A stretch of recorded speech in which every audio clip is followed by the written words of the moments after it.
I'm Miss North, and these are my initial thoughts on the Star Wars Legion Republic starter. Now, I like to say, among other starters, this is the first, I hope, of many videos where I talk about starter sets in general. But I digress. Compared to the last one, where it was the two-player starter set between droids and clones, with Obi-Wan Kenobi and General Grievous, respectively, in there. With the droids being primarily hard plastic, while the clones, for the most part, outside of some other bits and bobs, were board game plastic, i.e., soft plastic. Bendy, Kenobi.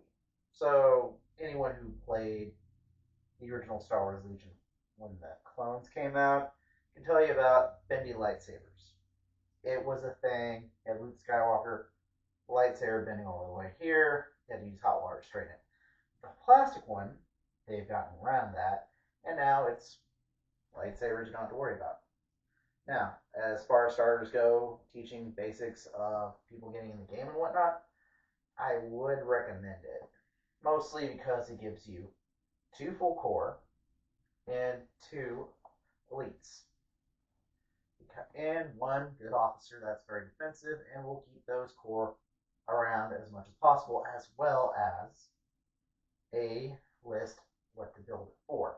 However, for the mainline games, you are going to need to buy another core. And because the Republic has only 2 core options, the Marksman and the Clone Troopers. So you can buy a unit of Marksman if you want with a pre-position keyword, so you don't have to bring them on the table. Which, we debate all that, how good they are and whatnot in a game where mobility is more of a thing now. No stagnant gun lines. As much as I really miss those, I can't do the chain sharing is carrying clone order pool. Or if you're draining droids, chain activation. Now, compared to the original one, my main gripe is there are no vehicles for clones, which, as far as a teaching tool for starter sets, is kind of a negative, since every starter set should give you the tools and whatnot to generally introduce new concepts to the players. As far as, well, these guys go, basic clone trooper infantryman, I do think it is an improvement over the older ones. And they do come with ARC troopers. Now, if you played with ARC troopers before, you know ARC troopers. They're pretty much your fast-moving version of the clone troopers with a Jedi. But this edition for the clones and the Republic in general, I should say, you have a lot more options and customization. You're not quite Imperial Stormtrooper First Edition, where it's you build a squad around what you want to accomplish. It's there with leader slots, and you could add more Jedi, which I consider an improvement. The Republic needed generic Jedi and more officer choices. Now, as what I think I'll discuss later, my main issues with the models. They are not new player or new hobbyist friendly. You will have to walk through it. It's also worth noting that as the cards go, they come in each different language and they're separated out, so you don't have to do a regular set or you have to divvy up and separate out the cards. Upgrade cards are bigger, they're more legible, but my main issue with them is you can't tell what is which or which is what because they got rid of the picture or the image. So you're going to have pre-consisting understanding or a very patient person to play against. With that said and done, I do like some of the poses, although the officer pose I'm not quite a fan of, because if you get a bunch of ARPs, your Jedi officer is going to look like generic. You get like several different heads options and whatnot. As well as the inability to tell who the leader is because, well, there's no tactical rock. There is a tactical grill. Now, they do improve upon this with the tactical pauldron and the tactical rock for the officers of the main clone troopers. Now, the main issue is with the arcs. They do have a lot less customization. You do not have the Mark One helmet. You're going to also going to have to be putting on the faceplate of the helmet and the back head of the helmet. Good sprue, and I believe you can kit bash them with the older arcs if you want, although they're a bit squannier because scale creep did happen in this edition. As far as the Obi-Wan goes, this is the later seasons of Obi-Wan from the Clone Wars as well as the movie, so there is no armor, and the pose is a lot more aggressive moving forward. As far as everyone other model, I do like it. As far as new player friendly, I don't think it's new player friendly to build. Just take your time. It's also worth noting that the instruction manual will not be in this box. It's on their website, hobbitmassgames.com. You have to look through assembly guide. I'm going to give a bit of a ding there, but that's just my own personal opinion and preferences because GW spoiled me. Now, as far as rule goes in the rule book, you can actually print this off. Already did that. Love to do that. Like that's available, and I like the fact that keywords are simpler to use. They simplified a lot this edition. Now, as the star set goes, outside of that, it's good to build around, but you will, like I said earlier, need to buy a core. I'm not going to recommend which, but you will also need to buy another officer. You could go generic Jedi, generic clone, and the characters, depending how you want to do and build out your list. Now, as you can see here with these clone troopers I'm currently painting, it's pretty much the same minis to a lesser extent or greater extent, depending on how you want to say it. But I'm going to use standard titanium white after using a zenithal highlight. And let's see here, it's just a simple thing. Anyone can play clone trooper white or stormtrooper white if you want. Pretty simple. My hobby's made easy.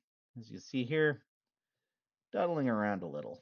Now, it's just before that, I hit it with some contrast paint, some black Templar, and now it's just the neatening up phase.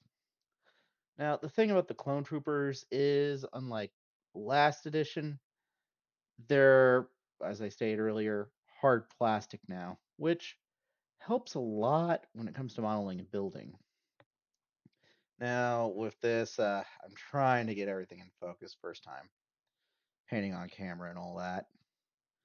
Now, it's also worth noting you get two heavy weapon options, the standard Gatling gun and the new shotgun, which I actually find a lot more interesting to work with because last two editions you only had one option, and that was basically the Gatling gun unless you bought an expansion pack.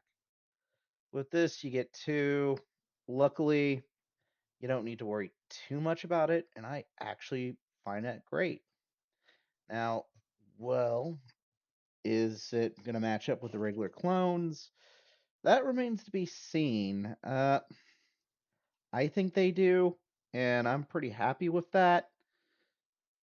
So, on the tabletop, clones are clones. They're your elite all rounders.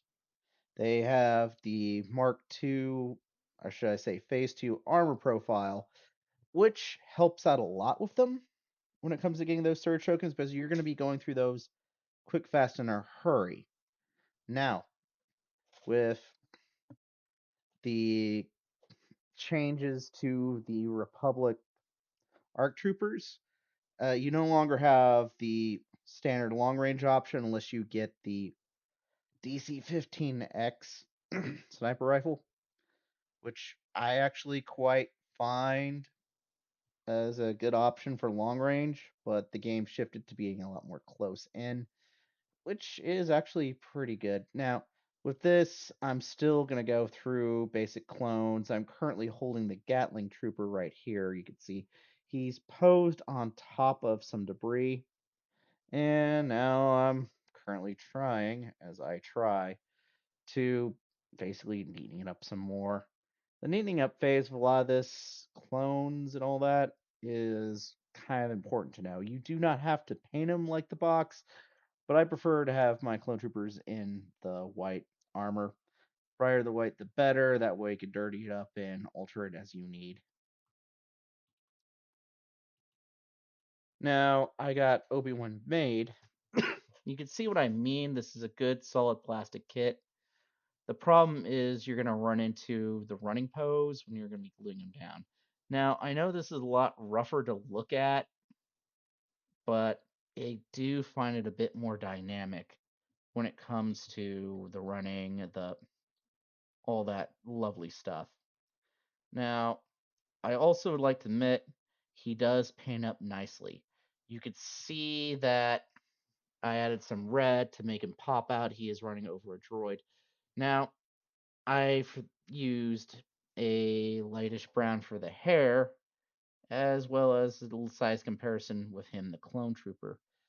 They do match up pretty well, so you don't have to worry about the scale creep. And as far as Obi-Wan goes, he's still a solid commander.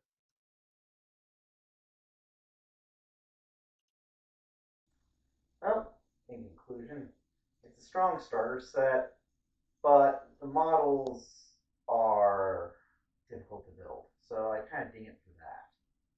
When I think starter sets, I usually think like classic GW stuff or War Machine. Push fit, easy to build, easy ready to go. Nothing, no exclusive models like that. Something to get a new player in. Now, as a returning player, if I didn't buy ARC Troopers and I wanted more full units of clones, I would get the starter box. But I don't have to because the way Fantasy Flight Games does it is, well, I should say Atomic Mass, is they release the new cards as well as standalone rules and tokens you need to play the game. It's also nice that you can get Star Wars Legion via free download. As far as dings I could give it, I just have a personal opinion that Starships should be easy to build. I would recommend it if you're a new player getting into it also, because it's, well, Star set.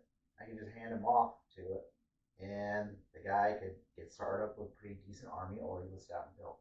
Problem is, it's not a full army, so you need to grow into it. It's going to be good for learning games and whatnot, and how to activate certain upgrades and affect how characters and cards interact with each other, which is a major part. I also have to admit the new card art is a thing. It's not re-releasing old card art and just slapping new words on it or new font. It is full new art, which is another bonus towards it. Granted, new art style might not be everyone's cup of tea, but it is there. Now, with that being said, you can pick this up and have a pretty decent army built out of the box with some upgrades here and there, depending on how you want to go. Or if you already have models, you just get the starting cards and whatnot from Fantasy Flight Games. Okay, Atomic Mass. Old habits die hard. And also, as everything's said and done, please like and subscribe for more videos like this. Also, comment. And have a wonderful day. You don't have to, but you know. Bye.